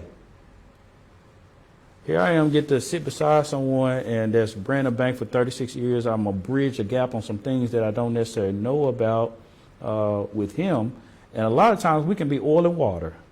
He told me that. Yeah, we can be oil and water. But I've learned from him, and he has definitely learned from me. And never forget, all the people on the camera, I taught him how to tie a bow tie, among some other things. And I did not, I want this on the record as well, we were at Griderfield eating, and I did not take the top off the pepper when he tried to do it. Those are 2 things I have to continue to remind people, because he put pepper all over that chicken that day, and he was hot about it. I just have a couple more questions. That's all right. I'm enjoying it, you know. So you mentioned the ALICE program, and it's expanding. What is the new boundary going to be? Did I say that expanded when I was talking about the mayor? I think so. Yeah, so she was talking about the mayor was mentioning the 17th to 34. Yeah, that's the Alice area. And it's important to Or- Hazel and Olive. Yeah. Hazel, not Ohio. No. Just Olive. Okay. That's, you know, I'm going to say this also because it's important to even understand why that area, right? Most people, well, why you start there? Again, I talked about the systems of loan to value and how that was a problem. What you actually have in that area is 2 abutting census tracts where medium income is very different. And what you're able to do with trying to get investments in the northern end of the zone, 17th to 24th, 25th, you're able to get comps from the other end for loan to value. So if people want to go in and renovate a house to sell it beforehand, they were having trouble getting that loan to value to be short by $25,000. So they don't do it, right? And this is a problem around the nation. Detroit, they talk about this all the time, not be able to, so that's when you see disinvestment over time. So that's the primary reason why. And, you know, when we were doing it, everyone can ride down Cherry Street and see the transition as you go further south. Well, I never, until I started trying to figure out this problem, I never knew the census tracts changed. And that allowed, and then also about the comps and things. So we put all that together, but to show how complex and dynamic these things have become, we started the ALICE program with a conversation about neighborhood associations. So we went from neighborhood association and their functioning or defunct to 100% finance. We understood a whole lot of information about it. And we're having to do this through COVID, through a very stressful time period over 6 years to get something done. Got all these other projects we're trying to get off the ground. And so that's why that area. So I told someone the other night, to be able to do it in another area, we got to almost find those same conditions. You know, with 2 census tracts, or make sure you can get loan to value in that area so developers can come in and fix the houses. For example, in West Pine Bluff, it's very hard to find that situation. So you say you want to build a house in West Pine Bluff, I mean, unless you go in secondary market, where I don't know how you get loan to value there. And so we're going to have to create that situation. Because you don't have any higher paying, higher priced That's right. properties in the area. That's right.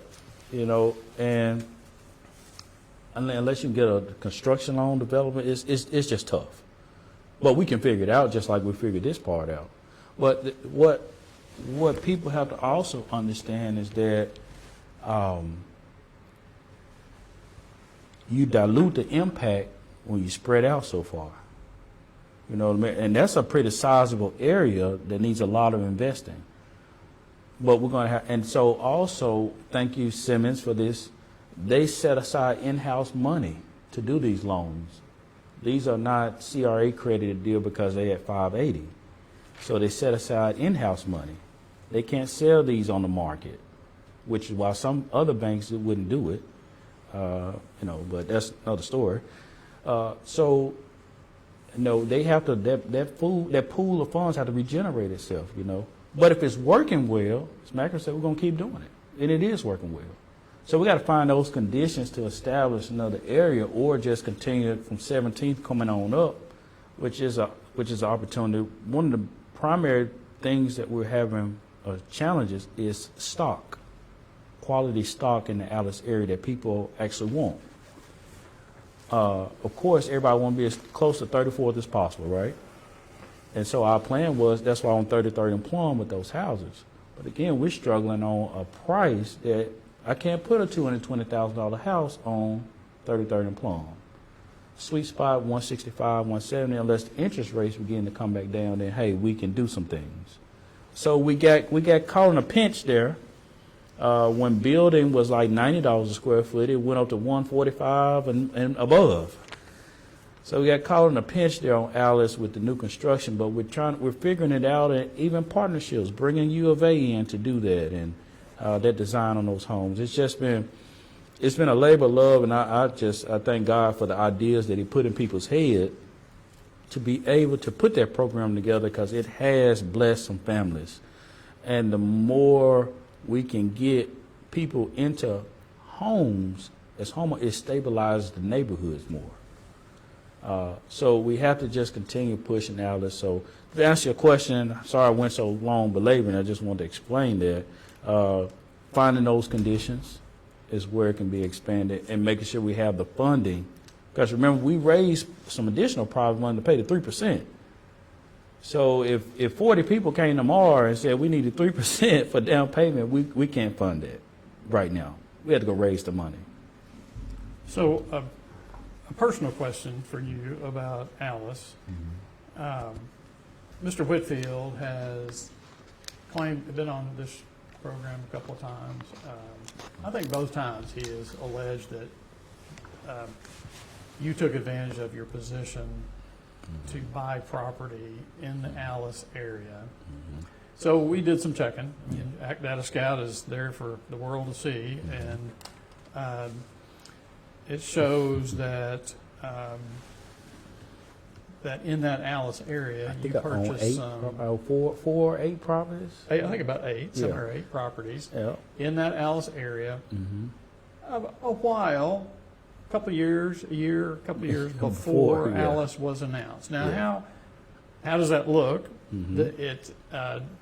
According to Whitfield, it looks like you took advantage of basically insider trading. You knew that was coming. You bought the houses in that area. And if the goal, one of the stated goals, was to increase the tax base of that area, don't you stand to profit by owning those homes, basically buying them low and realizing a profit somewhere down the road, if the Alice program works? Yeah. So again, this is stuff that zebras don't do. The mindset, that's not going to get Pine Bluff. I'm going to ask you a question, but it's unfortunate. This is a free market. I'm an entrepreneur, but I'm going to tell you why I invested in those properties. And you live somewhat in that area, or a little farther south. So you may recall on the corner of 27 and 28 at one time, Cherry, where the red lights are if you keep driving. Man, those houses there were deplorable. It was actually a couch and a burn-up car in the yard, and I can show you some pictures. It was just a very bad situation. And so... which I could ask the mayor, why is that allowed to go on? Yeah. Why is the burned-out Hardee's on 28th still sitting there? Correct. I didn't comment on the Hardee's, but, that was going on. And so I just got fed up with it. I also went, and I also saw an opportunity for myself, because my dad owned rental property. I grew up going with him to repair properties on Saturday morning, so I knew all about that. And even like you said, I bought this well before I even got this. Some of these before I even got this position. Well, some, Yeah, some some, in 2019, yeah, 2020. but I and had this- some before This then. was announced in early last year. Yeah, so I had some before then, though, in other areas. So, and I bought properties in other areas after that. So to accuse me of that, when you also own properties in the area we feel, I don't have a monopoly on the area. It's open for anybody who want to invest their money to make Pine Bluff better. I call myself correcting an issue, and there were blocks of houses in that area, wide open. So I saw an opportunity. I would say, man, my dad has a lot of tools. He's taught me a lot of this stuff growing up. I'm young. I didn't have a family. I'm going to try to buy some of these properties and repair them. I didn't have to do that with my money. You know, I know people who make enough money that they don't do that. They save their money or go to a stronger market. So when you bought those properties, you had no idea that Alice was going to come along and None whatsoever. But you had a hand in That's right. defining that district. That's right. That's right. And why did we pick that district? Because of the comps and because of the census tracts. Now, at the end of the day, we still had to find the tax dollars do not flow to do any of this. Right. So this is my business, my private investment, and what I was able to do was go and negotiate with private individuals about what's going on in Pine Bluff from people not being able to qualify for houses and get them to start up the program for anybody in Pine Bluff. Again, the mindset is not going to take Pine Bluff far. We got to do better about where people want to invest their money and improve the community. That's a great thing because that's what happened to a lot of neighborhoods, disinvestment. So Mr. Whitfield has properties in those areas. Does he stand to make a profit because of the program since he give me He wasn't in a credit? position to know that Alice was coming along. He had the properties before I did. There. He owned properties in the areas too. And that's always been the area a high investment area. But again, people wanting to get into that area. It's always been that case. Okay, so in the Winter Place subdivision, you just bought Correct. 15 lots, It's not in the Alice area. not in the Alice area. Is that going to, you mentioned No. the expansion, is it going to be Yeah, no. expanded in that area? Yeah, so we would be going the wrong way, right? Well, 36. Yeah, but 36 isn't in need of the investment that 17, 16, 15, 13. Again, that mindset. So if it Yeah, expands, it's going the that other way. Gotcha. You know, yeah, that. So I want to back up to go-kart tracks. Yeah. Sorry to belabor that. And one other question. So I was talking to Ms. Griffin, and she said the estimate for doing what you all wanted to do at the go-kart track, like so many things, like Watson Chapel School, you know, it's going to cost X, but by the time they get ready to use it, it's X plus. Give us the. So, man, you know, for just a building that we were quoted on, which we've done some more research. Just Just a building. to get rid of that. No. To build something. Yeah, to build. Okay. Just an actual metal building to put arcade games and restaurant and all that. Right. I got quoted like $3.5 million. They were like, what? We can't do that. What was the estimate before? She made it sound like it had. Like 1 million to 1.2. You know, 1.2. But again, it was way out there. You know, we're thinking the whole thing, 3-5 million. We're going to do everything. And you just talking about a shell building. I was like, whoa, that's not right. But we did some other research, found some better pricing. And the market is so fluctuating. Who knows, when they gave us their price, it went down. You know, again, it was just way off market for what they was quoting us for. Well, I think we'd probably have seen the casino hotel Yeah. further along had the price of steel and concrete not skyrocketed. Correct. So, but, you know, for some kind of reason, and I think it was because of the company we're dealing with, we've been saying go-kart track, right? So Right. how did we get to a building? You know, we had to ask ourselves. I said, we done went around the horn till we talking about a building and hadn't even got to the track. You know, and so we had to reset. We like, you know, we're going back into the building. We're going to put the amenities, spend the money on the amenities, and what we have left from the budget, we're going to build an edifice to accommodate what it can accommodate. But it's going to be first class through and through. But it's better to spend the monies in the amenities first. And so, like I said, it was like, what are we talking about this building for? Remember go-kart track, even though it's going to have more than that, that's what we've been saying, and that's what people have been saying. We hadn't mentioned a building at one time to anybody. And they quoted us that, and so we were, you know, anyhow. So, But I want to bring up something else. yeah, You brought up Winter's Place. First of all, people don't even know where that is probably because it's like, it's hidden in plain sight for the most part. right. Winter's One Place, house back there. yeah, Winter's Place has been sitting there like it has Yep. since I was a child. Since I was a reporter here back in the 80s, and I think it was Wimpy Norton that Yeah, put all that that- project together. Yeah. Sitting just like that, right? And so, again, I did not have to buy that. It's been sitting there all that time. Could have let it sit there. Just like a lot of people are letting, but I believe in Pine Bluff. Not for my own benefit, but for all, if I invest there, it's going to help other people invest. The same thing, I did not have to buy those houses that were just wide open, but I said, is the glass half full, half empty? I'm going to invest in these properties. Come from a background there, grew up doing that. I'm going to do it. So it just triggered something there with Winter's Place. I'm like, man, you know, it's been sitting there since over 20 more years. Maybe if I didn't do it, somebody else would have tried to, but I did the work to track down the owners, understand it, this and that, and say, I think this would be a good investment for me in my future. And that's my business. Okay. I'll end this with a Boy Scout tradition Yeah. of after coming back from an outing, the next meeting they would have what they called thorns and roses. So, give me the thorns and roses of the last 6-something years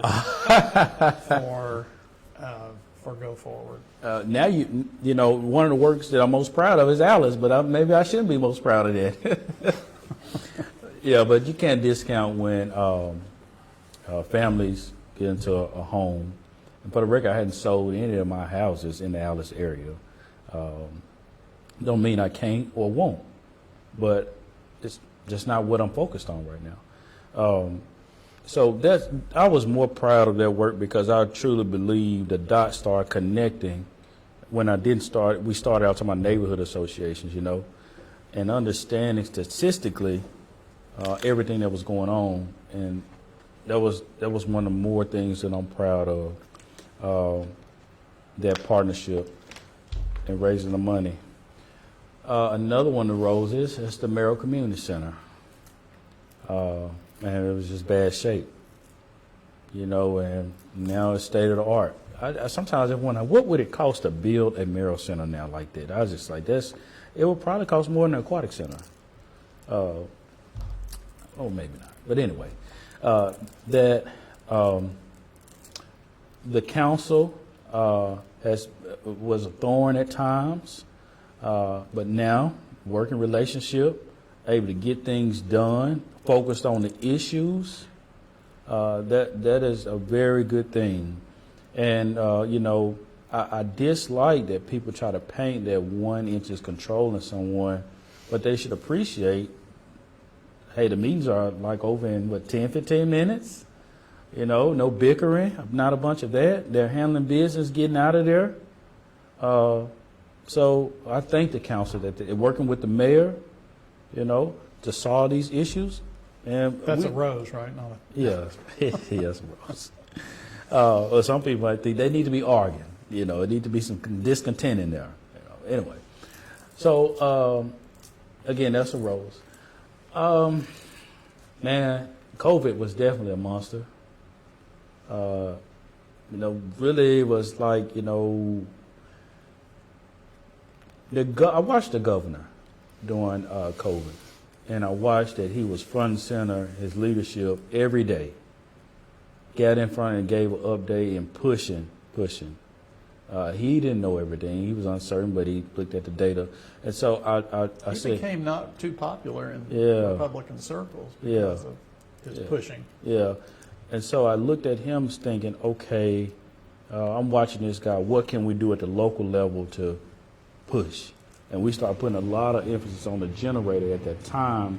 This is the most important thing because we're thinking recession, we're thinking this, and we don't want what happened in Pine Bluff in 2008 to occur again. Right. So we went that route. And it, so all of it, those have been roses, or no, well, I guess thorns and roses, because we're able to help some small business, but the process of COVID was just very uncertain. I guess the work has been a labor of love. It's has been some stressful times. It's been a lot of work, and there's so much work to be done. The politics has been a thorn, because if you look at the condition of Pine Bluff, where we are, where we have to go, there's really no time for the politics. But there's always politics. Yeah, but hey, like I continue to say, if we list these 10 issues that we got in our case statement, and we talk about, okay, these are the things we want to do to correct them, and we can all agree that these are the issues. Are there any more that need to be added? We can add them. We need to start trying to invest to correct these issues. Then we're always going to come back to these issues. And a lot of these are, again, systemic. They're appearance issues, cosmetic things. They're pride issues in the city, just so forth. And so we're going to come back to these issues, and doing nothing is not an option. And so if you don't like this plan, I guarantee you're going to come back talking about you're going to address the same thing: housing, education, property, commercial downtown, lack of retail restaurants, and so on, so on, so on. So that has been a thorn, that we get away from the issues and the challenges, and understand that, hey, let's set the priorities on the issues, because we don't have an unlimited amount of funding.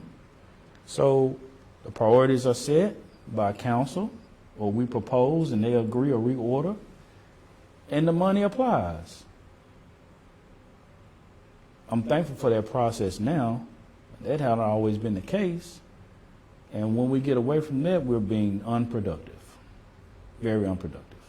So that's the thorns and roses that I can think of. I guess it's been a labor of love. It's lost Labor of something. Yeah, lost a lot of sleep, dealing with these things and trying to figure them out. But again, we got a great team as well. I mean, an excellent team of people who work way more than what we pay them for. They work way beyond that. 65-hour-a-week people. Don't mind working out to 5. They get there at 7. Got a lot of zebras on the team, too. Zebras do that. Just letting you know. But that's it. Okay. Thank you, Mr. Watley. Yes, That thank was, you. Thank you. That was a marathon. That was Oh, 2 man. hours and 15 minutes. We probably could keep going if we start talking about Go for Pine Bluff. Thank you for coming in. Yes, I enjoyed it. Thank you. Good luck to you. Mhm. Since we are live, Oh, still live. But You had a question for me? we're still live? yeah, I didn't know if you wanted to maybe take questions from the people. Oh, yeah. I do that. Since we're live. Yeah, I didn't know Go that. If they get- ahead, Barb, for anybody who has questions, since we're live, you put them in the comments. So we'll sit here a little longer because we have been live. Forgot that. But we have people perhaps who have would like questions answered, and to Did they type them in the comments? We can read them just out loud. type them in the comments and we can read them out loud. And while we're waiting on, if you had any. Oh, we do have a community meeting tonight at New St. Hurricane at 6 o'clock. And we won't talk this long, but we will answer any questions there if you have them to.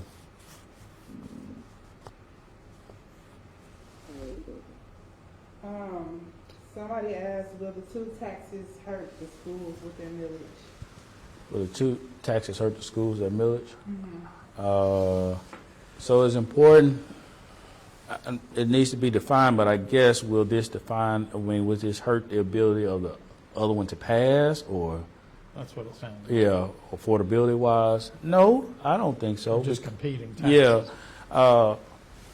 This again, I'm going to put it to you like this. This is not a tax just because we want to put a tax in. If you think about, and I've said this several times, you go to the southern edge of Pine Bluff, you go to the northern edge of Pine Bluff, you go to the eastern and the west, and you think about all the problems and the challenges in between that have to be addressed. And the amount of money that it's going to take to do that, that is why this tax is necessary to begin correcting those issues. Now, we're starting in the center going out, but it still applies. And we haven't even hit some of the more dilapidated areas. Our redevelopment process or plan doesn't work without a strong education system, and you got to have some good facilities to attract and rebuild a population. People are not going to put their kids in a dump, so we will be advocating where we are welcome and appropriate for that millage as well, saying this is reinvest in the future of Pine Bluff. Nobody wants to pay extra taxes. Nobody wants to do any of that. But where else are we going to find the funding to correct decades of disinvestment and decline? It's really that simple.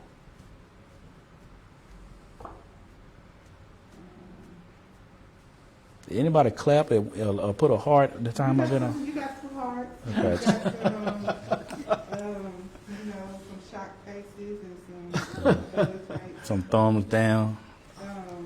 Somebody, Angela Reese asked, are there details of where the monies are going to be appropriated?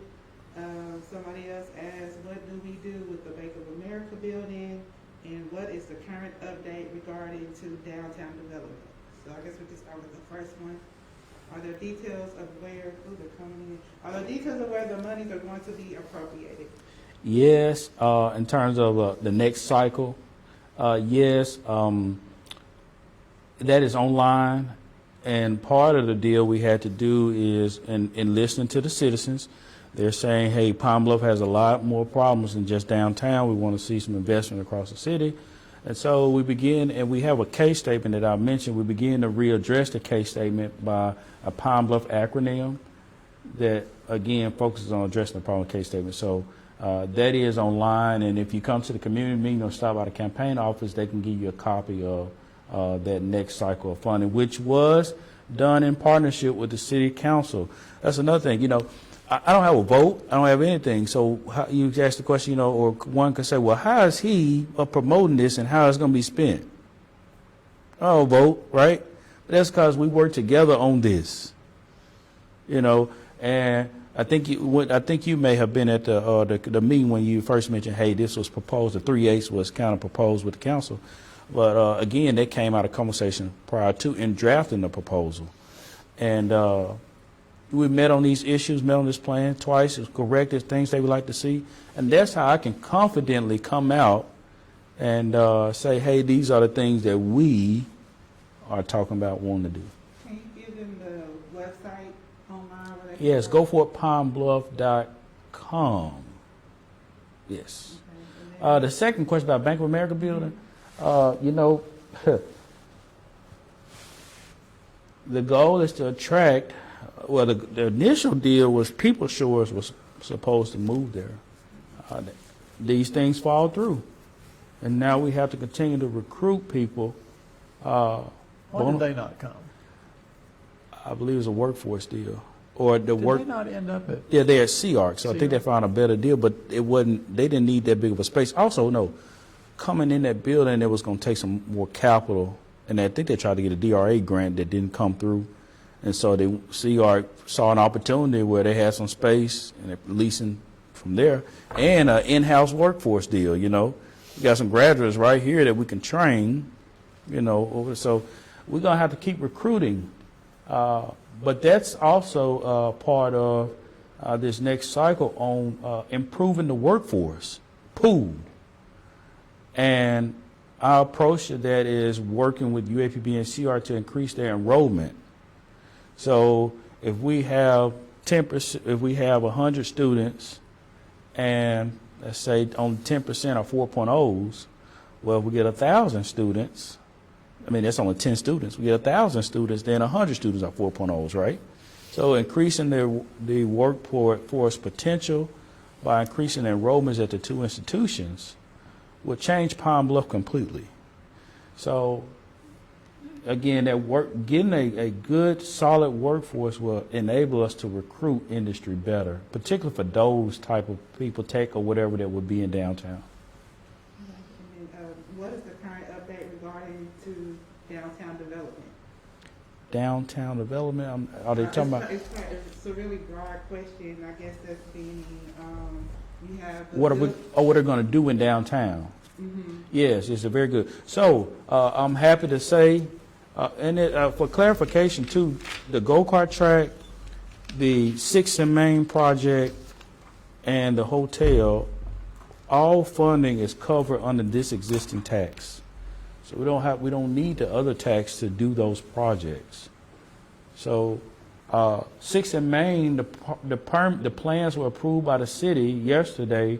The permit should have been pulled today, I hope, and so that will kick off construction. It should be on site. The superintendent should be on site now, and et cetera, whatever. But that project is any day from consistent construction. And it's important to understand what we didn't talk about. We went out, we tried to recruit investors and things, and they looked and got some price, and they said, well, we like it, but not now. I'm looking at this thing across the street. What are you going to do with that? But locally, all the people, high ambition, got some product they've been using, would love to get in that space, but no capital, no access to it. So that's why we created 6th and Main, to get entrepreneurs a chance to establish business credit, tax returns, so they can then go and get capital to start independent restaurants in those buildings that the city still owns and can operate them on a flexible lease to still help them get going. So that's what we are. This is a comment.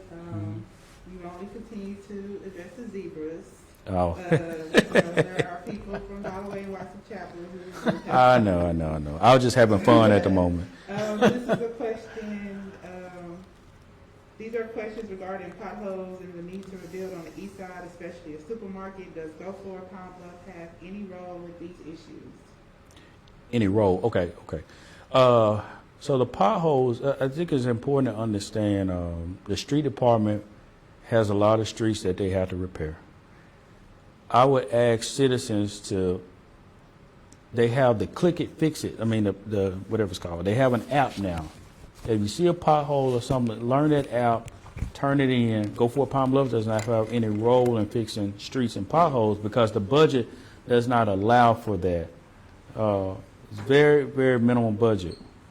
And the streets cost a lot. But funding is there to fix them. Just need to report it. But they are actively working every day. In terms of the east side, we are working with Councilwoman Brunson and the mayor. They believe they have someone to come in. But again, as a team, yes, we're contacting people. We're looking at how we can incentivize that and make it happen. But we do believe we found someone. More details will come in the near future. Okay. When does the Marriott come in? Very good question. They got an actual employee ID number the other day, and if they're looking to close that bond and everything by August in order to demo that hotel by August. So, That's all I see, as far as questions. okay. Any Them comment, closing- I'm gonna get on and see what the comments saying. Oh, comments, yeah, you can do that on your own time. But again, like I said, we thank you for coming down. I really enjoyed it. Yeah, thank you very much. Yep. I think a decent interview.